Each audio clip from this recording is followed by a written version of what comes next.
ಮುಂದಿನ ವರ್ಷದೊಳಗೆ ನೀವಿಬ್ರು 3 ಜನ ಆಗ್ಬೇಕು. 3 ಜನ ಅಂದ್ರೆ ನಾನು, ಇವಳು, ಕಲ್ಪನಾನಾ?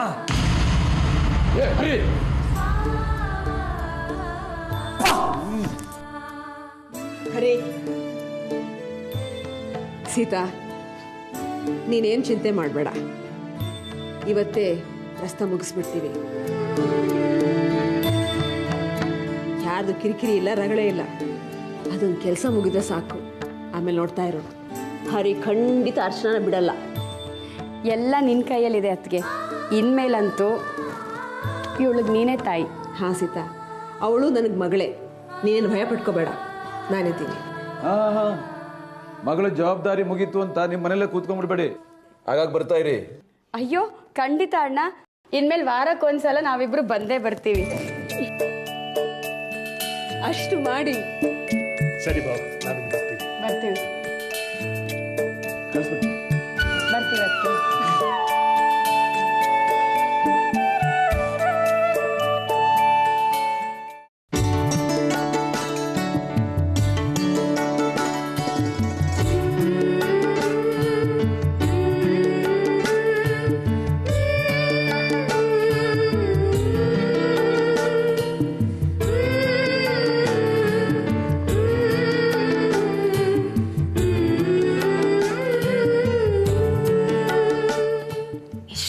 ಕಾಣ್ತಾ ಇದೆಯಾ ಅಚ್ಚು? ಮಹಾಲಕ್ಷ್ಮಿ ಥರ ಕಾಣ್ತಾ ಇದೆಯಾ? ನಮ್ಮ ಹರಿ ಅವಿವೇಕಿ. ಬಾ.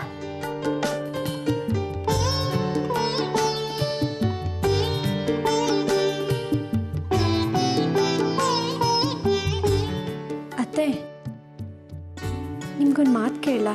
ಕೇಳಮ್ಮ. ಹರಿನ ಹೋಲಿಸ್ಕೋಬೇಕಾದ್ರೆ ಏನು ಮಾಡ್ಬೇಕತ್ತೆ? ನಾನು ಹತ್ರ ಹೋದರೆ ಅವ್ರು ದೂರ ಓಡಿ ಹೋಗ್ತಾರೆ. ಹೆದರಬೇಡ.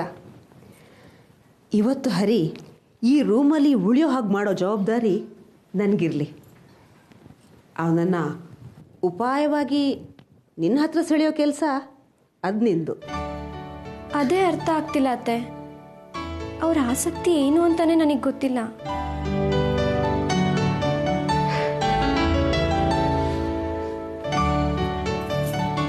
ಯಾವಾಗಲೂ ಅವನ ಜೊತೆಯಲ್ಲಿ ತಮಾಷೆ ಮಾಡ್ಕೊಂಡಿರೋ, ಹೆಂಡತಿ ಆಗಿರೋದಕ್ಕಿಂತ ಹೆಚ್ಚಾಗಿ ಅವನ ಹತ್ತಿರದ ಸ್ನೇಹಿತೆ ಆಗಿರೋ. ಅವನ ತಲೆ ಹರಟೆ ಮಾಡಿದ್ರೆ ಸಹಿಸ್ಕೊ. ಸ್ವಲ್ಪ ಅತಿಯಾಗೆ ಮಾಡ್ತಾನೆ, ಆದರೂ ಅವನ ಜೊತೆಯಲ್ಲಿ ನಗ್ನಗ್ತಾ ಇರೋ.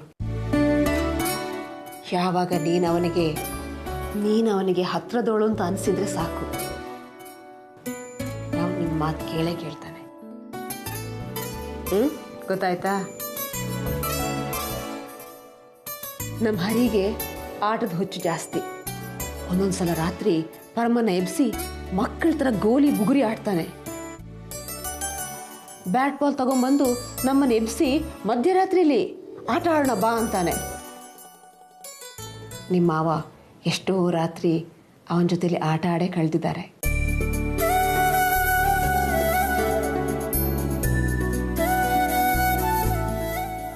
ಅಂದರೆ ಹರಿಗೆ ಪ್ರಿಯವಾದದನ್ನ ನಾವು ಮಾಡಬೇಕು ಅಲ್ವಾ ಅತ್ತೆ?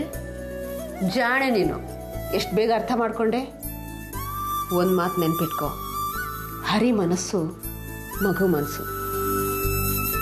ಆ ಮಗುನ ನಿನ್ನ ಹತ್ರ ಸೆಳ್ಕೋಬೇಕು. ಆಮೇಲೆ ಎಂಥ ಸುಂದರಿರೇ ಬರಲಿ, ಕಲ್ಪನಾನಂತ 100 ಹುಡುಗಿರು ಬರಲಿ, ಹರಿ ಯಾವತ್ತಿದ್ರೂ ನಿನ್ನ ಗಂಡಾನೆ. ನಾನು ಹೋಗಿ ಹರಿನ ಕರ್ಕೊಂಬರಲ್ಲ?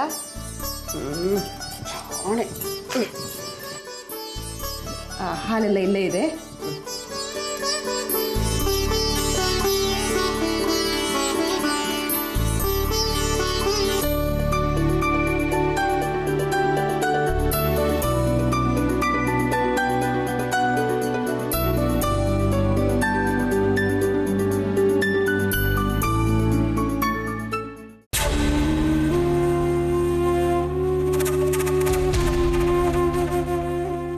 ಅಲ್ಲಪ್ಪ ಮಗನೇ, ಪ್ರತಿಯೊಬ್ಬರು ಮೊದಲ ರಾತ್ರಿಗೆ ಕಾಯ್ತಾ ಇರ್ತಾರೆ. ಆದರೆ ನೀನು ಬೇಡ ಅಂತಿದೆಯಲ್ಲ, ಎಂತ ಅರಸಿಕನ ನೀನು ನನಗೆ ಅರ್ಚನಾ ಬೇಡ, ಕಲ್ಪನಾನೇ ಬೇಕು. ಇನ್ನು ಮುಂದೆ ಅವಳ ಜೊತೆಗೆ ಇರ್ಬೇಕಂತೆ, ಅವಳ ಜೊತೆಗೆ ಮಲಗ್ಬೇಕಂತೆ. ಅವಳೊಬ್ಳೆ ನನ್ನ ಹೆಂಡತಿ. ಇದನ್ನೆಲ್ಲ ನಿನ್ನ ತಲೆ ತುಂಬಿದ್ಯಾರೋ? ತುಂಬಿದ್ದಲ್ಲ, ಹೇಳಿದ್ದು. ಯಾಕೆ ಗೊತ್ತಾ? ನನ್ನ ಅತ್ತಿಗೆ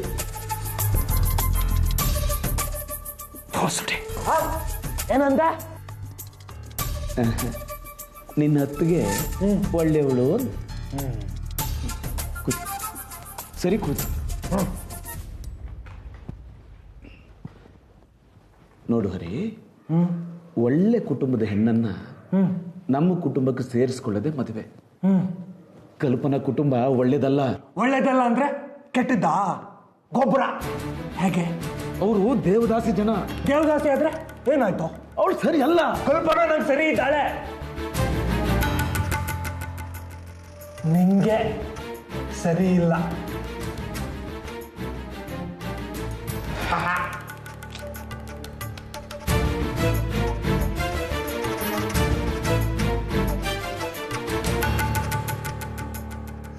ಅರೇ, ಇವತ್ತು ಕಲ್ಪನಾ ಊರಲ್ಲಿಲ್ಲ, ಅರ್ಚನಾ ರೂಮ್ನಲ್ಲೇ ಮಲ್ಕೋಬೇಕು. ನಾನು ಬೇರೆ ರೂಮಲ್ಲಿ ಮಲಗ್ತೀನಿ. ಮುಟ್ಟಾಳ, ನಿನಗೆ ಬುದ್ಧಿನ ಇಲ್ಲ ಕಣೋ. ದಡ್ಡ ನೀನು. ನಿನಗೆ ಬುದ್ಧಿ ಹೇಳ್ತಿದ್ದಲ್ಲ ನಾನು. ಕರ್ಮ ಕರ್ಮ ಕರ್ಮ. ಹರಿ, ಏನು ಹೇಳಿ ಹೋಗ್ಬಿಡಿ. ಹೆಂಡತಿ ಹತ್ರ ಹೋಗುವಂತ ಮಗನಿಗೆ ಅಪ್ಪ ಹೇಳ್ಬೇಕಾಗಿದೆ. ನನ್ನ ಕರ್ಮ. ಇವನು ಕೋತಿ ತರ ಆಡ್ತಾ ಇದ್ದಾನೆ. ಹೋಗಲ್ಲ ಅಂತಿದ್ದಾನೆ. ಆ ದರಿದ್ರ ಚೀಟಿ ರಾಣಿ ದಂಡ ಪಿಂಡಕ್ಕೆ ಮನೆ ತಿನ್ಕೊಂಡು ಬಿದ್ದಿದ್ದೆಲ್ಲ ಮೇಡದನ್ನೆಲ್ಲ ತಲೆ ಒಳಗೆ ತುಂಬಿಸಿ ಕಳಿಸ್ತಾಳೆ. ನೀವು ಸುಮ್ಮನಿರಿ. ಅವನು ಹೋಗೇ ಹೋಗ್ತಾನೆ. ಎಷ್ಟಾದರೂ ನನ್ನ ಮಗ ಅಲ್ವಾ? ಅಲ್ವೇನು ಹರಿ? ನಾನು ನಿನ್ನ ಮಗ. ಜಾಣ ಬಾಕಂದ. ಅರ್ಚನಾ ಕಾಯ್ತಿದ್ದಾಳೆ. ನಾನು ನಿನ್ ಮಗ ಮಾತ್ರ ಅಂದಿದ್ದು, ಅರ್ಚನಾ ಹತ್ರ ಬರ್ತೀನಿ ಅಂದಿಲ್ಲ. ಮಗ ಅಂದಮೇಲೆ ಅಮ್ಮನ ಮಾತು ಕೇಳ್ಬೇಕಲ್ವಾ? ಇಲ್ಲಾಂದ್ರೆ ಅಮ್ಮನ ಮನ್ಸಿಗೆ ಎಷ್ಟು ನೋವಾಗುತ್ತೆ. ಒಂದೇ ಒಂದಿನ ನನ್ನ ಮಾತು ಕೇಳೋ. ಇವತ್ತೊಂದೇ ದಿನ. ಬಾ ಬಾ. ಹರಿ,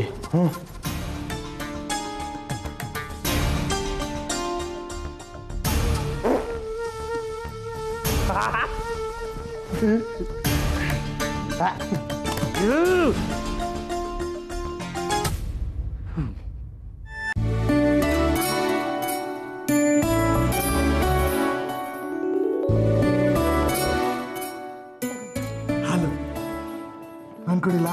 ಕುಡಿರಿ. ಕೊಡು.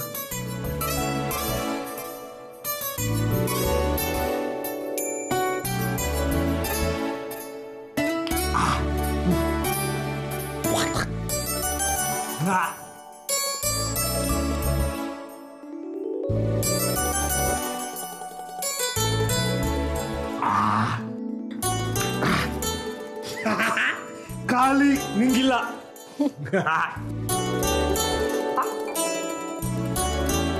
ಬಾ ವರ್ಕೋ.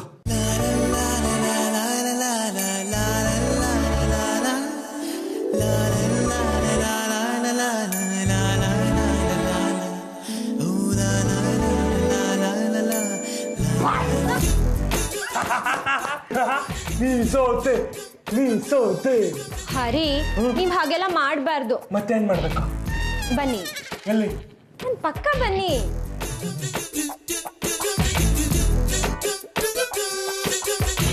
ಈಗ ನೀವು ಹೊರ್ಕೊಳ್ಳಿ.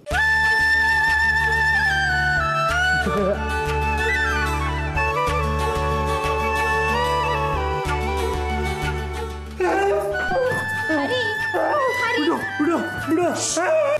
ಹರಿ, ಹಾಗೆಲ್ಲ ಮಾಡಬಾರ್ದು. ಅತ್ತೆ ಹೇಳಿದ್ದಾರೆ ಯಾವಾಗ್ಲೂ ನೀವು ನನ್ನ ಜೊತೆನೇ ಇರ್ಬೇಕಂತ.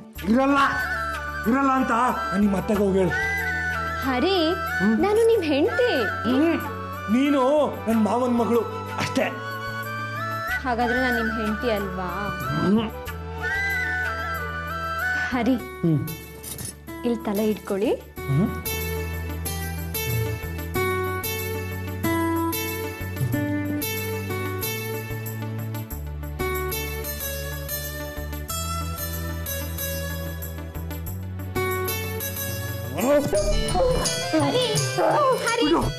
ಕುತ್ಕೊಳ್ಳಿ. ಹಾಗೆಲ್ಲ ಮಾಡಬಾರ್ದು. ಹರಿ, ನಿಮ್ಗೇನು ಇಷ್ಟ ಹೇಳಿ, ನಾನು ನಿಮಗೆ ಏನು ಬೇಕಾದರೂ ಕೊಡ್ತೀನಿ. ಹೌದಾ? ನನಗೆ ಆಟ ಅಂದ್ರೆ ಇಷ್ಟ. ಆಯ್ತು, ನೀವು ಹೇಳ್ದಾಗ್ಲೇ ಆಗಲಿ.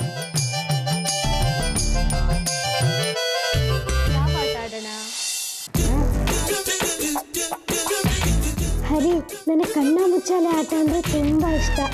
ಊರಿನಲ್ಲಿರುವಾಗ ದೇವಸ್ಥಾನದ ಕೆರೆ ಬಳಿ ನಾವು ದಿನಾ ಕಣ್ಣ ಮುಚ್ಚಾಲೆ ಆಟ ಆಡ್ತಿದ್ವಿ. ಕಣ್ಣ ಮುಚ್ಚಾಲೆ ಆಟ ಆಡೋಣ? ಸರಿ, ಆಟ ಆಡೋಣ. ಸರಿ, ಮೊದಲು ನೀವು ನನ್ನ ಹಿಡಿಬೇಕು, ಸರಿನಾ?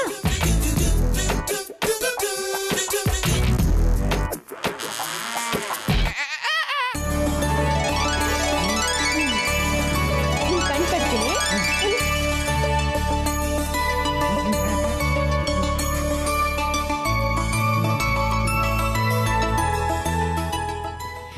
ಔಟ್ ಆಗ್ಬಿಟ್ಟೆ ನೀನು. ಹಾಗೆಲ್ಲ ಮಾಡಬಾರ್ದು. ಕಣ್ ಮುಚ್ಕೊಳ್ಳಿ. ಇನ್ನು ಆಟನೇ ಶುರು ಮಾಡಿಲ್ಲ. ಓಕೆ, ಹಾ, ಇವಾಗ ನೀವು ನನ್ನನ್ನು ಹಿಡೀರಿ. ಎಲ್ಲಿದ್ದೀಯಾ? ಅಚ್ಚನ ಅಚ್ಚನ ಅಚ್ಚನ ಹರಿ, ಎಲ್ಲಿದ್ದೀಯಾ? ಅಚ್ಚನ ಹರಿ, ಅಚ್ಚನ ಅಲ್ಲಿದ್ದೀಯಾ ನೀನು? ಅಚ್ಚನ ಇನ್ನ ಇಟ್ಬಿಡ್ತೀನಿ ನಾನೀಗ. ಅರ್ಚನ ಅರ್ಚನ ಅರ್ಚನ ನೀನು ಹಿಡಿದ್ಬಿಟ್ಟೆ. ಔಟ್ ನೀನು.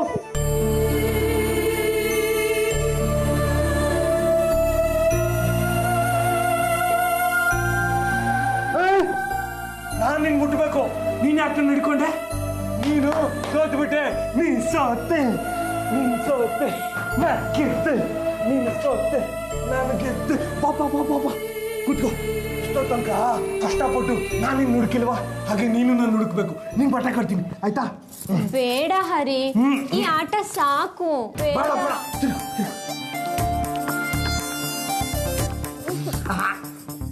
ಕಾಣಿಸ್ತಿದ್ಯಾ?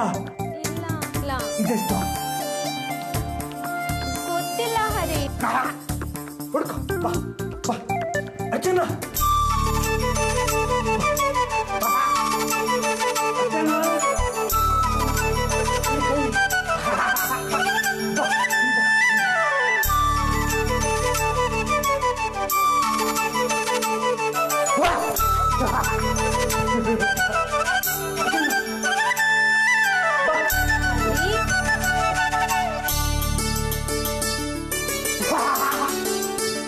ಇಲ್ಲೇ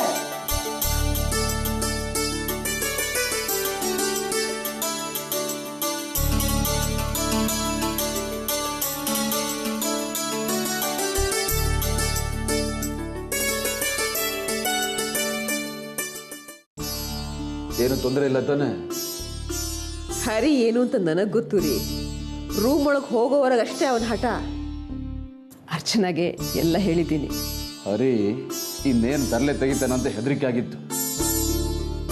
ಸದ್ಯ ಎಲ್ಲ ಸರಿ ಹೋಯ್ತಲ್ಲ. ಇನ್ನು ಮುಂಜೋಳ ಬಂದು ಗಲಾಟೆ ತೆಗೆದ್ರೆ ಹೆದರಿಕೆನೇ ಇಲ್ಲ.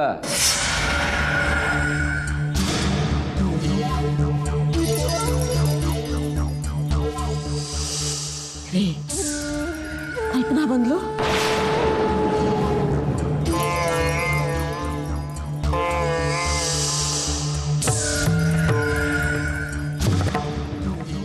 ಏಯ್, ಅಲ್ಲೇನಿಲ್ಲ, ಮತ್ತೆ ಯಾಕೆ ಬಂದ ಇಲ್ಲಿಗೆ? ಹಾ,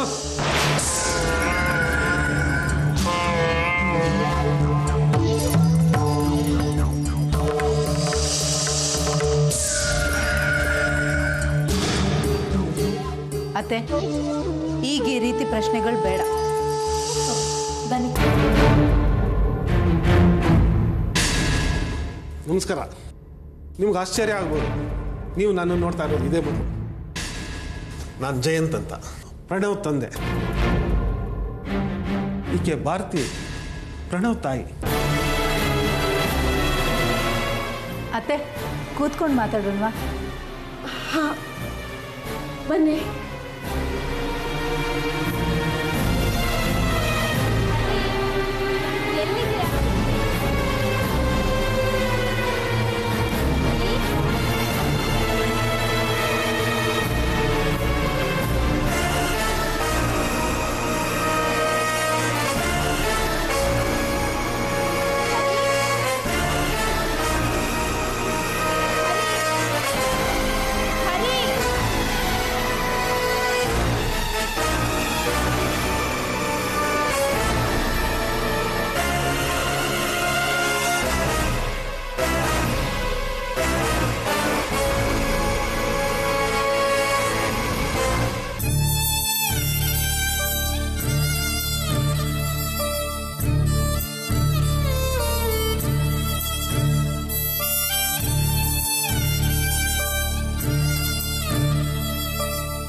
ಎಲ್ಲಿ ಹೋದ್ರಿ ಇವರು? ನಾವು ಮೊದಲು ನಿಮ್ಮನ್ನ ಕ್ಷಮೆ ಕೇಳಬೇಕು ದರ್ಬೈನವ್ರೆ. ನಿಮ್ಗೆ ಆಶ್ಚರ್ಯ ಆಗ್ತಿದೆಯಲ್ಲ? ಮೊದಲು ನನ್ನ ಪರಿಚಯ ಹೇಳ್ತೀನಿ. ಮೂಡಿಗೆರೆ ಹತ್ರ ಸಂಖ್ಯೆ ಮನೆ ಅಂತ ಒಂದು ಚಿಕ್ಕ ಎಸ್ಟೇಟ್ ಇದೆ. ಈಗೂ ಇದೆ, ಆದರೆ ನಾವು ಸೆಟ್ಲ್ ಆಗಿರೋದು ಬೆಂಗಳೂರಲ್ಲಿ. ಹಾಂ, ನಿಮ್ಮನ್ನ ಒಂದೆರಡು ಸರ್ತಿ ಟಿವಿನಲ್ಲಿ ಭಾಷಣ ಮಾಡ್ತಿರುವಾಗ ನೋಡಿದ್ದು ನೆನಪು. ಪೇಪರ್ನಲ್ಲಿ ನಿಮ್ಮ ಬರವಣಿಗೆನ ಆಗಾಗ ಓದ್ತಿರ್ತೀನಿ. ಆದರೆ ನೀವೇ ಪ್ರಣವ್ ತಂದೆ ಅಂತ ನನಗೆ ಗೊತ್ತಿರಲಿಲ್ಲ. ಟಿವಿಲಿ ಬರೋದು, ಪೇಪರಲ್ಲಿ ಬರೆಯೋದು ಅಂತ ದೊಡ್ಡ ವಿಷಯ ಅಲ್ಲ ಬಿಡಿ. ನನ್ನ ದೊಡ್ಡ ಮಗಳು ಪ್ರೀತಿ ಅಂತ ಬೆಂಗಳೂರಲ್ಲಿ ಡಾಕ್ಟ್ರು. ಅವ್ರ ಜೊತೆ ಕೆಲಸ ಮಾಡ್ತಿರೋ ಡಾಕ್ಟ್ರನ್ನೇ ಪ್ರೀತಿಸಿ ಮದುವೆ ಆಗಿದ್ದಾರೆ. ಅವನ ಜಾತಿ ಬೇರೆ ಅಂತ ನನಗೆ ಗೊತ್ತು, ಆದರೆ ಇದುವರೆಗೂ ಅವನ ಜಾತಿ ಏನು ಅಂತ ನಾನು ಕೇಳಿಲ್ಲ.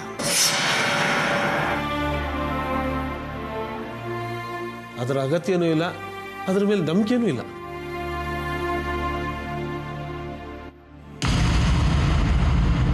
ಜಾತಿ, ಕುಟುಂಬ, ಅಂತಸ್ತು ಇವುಗಳನ್ನೆಲ್ಲ ಮೀರಿ ಬದುಕಬೇಕು ಅನ್ನೋದೇ ನನ್ನ ಆಸೆ.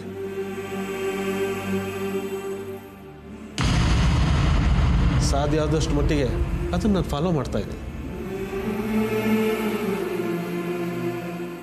ಪ್ರಣವ್ ನನ್ನ ಎರಡನೇ ಮಗ. ಪ್ರಣವ್ ಒಂದು ಹುಡುಗಿನ ಪ್ರೀತಿಸ್ತಿದ್ದಾನೆ ಅಂತ ನಮ್ಮ ಭಾರತಿಯಿಂದ ಗೊತ್ತಾಯ್ತು.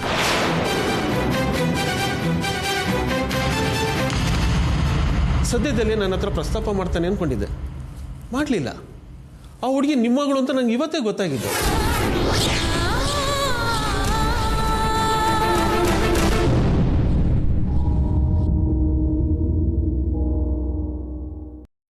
ಆದರೆ ನನಗೆ ಗೊತ್ತಾಗೋ ಹೊತ್ತಿಗೆ ನಿಮ್ಮ ಮಗಳನ್ನ ತಿರಸ್ಕರಿಸಿದ್ದಾನೆ ಅಂತ ಇವಾಗಲೇ ಗೊತ್ತಾಗಿದ್ದು.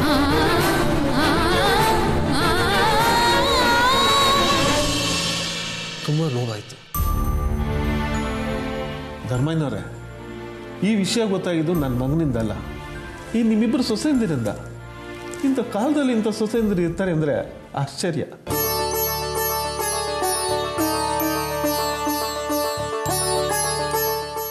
ಬರ್ತಾ ಬರ್ತಾ ಪ್ರಪಂಚ ಚಿಕ್ಕದಾಗ್ತಾ ಇದೆ, ಹಾಗೆ ಜನರ ಮನಸ್ಸು ಚಿಕ್ಕದಾಗ್ತಾ ಇದೆ. ಆದರೆ ನಿಮ್ಮ ಸೊಸೆಯಂದಿರು ಹಾಗಲ್ಲ. ಅವ್ರ ನಾದಿನಿ ಬಗ್ಗೆ ತೋರಿಸಿದ ಪ್ರೀತಿ ನೋಡಿ ನನಗೆ ಮಾತೇ ಹೊರಡಲಿಲ್ಲ.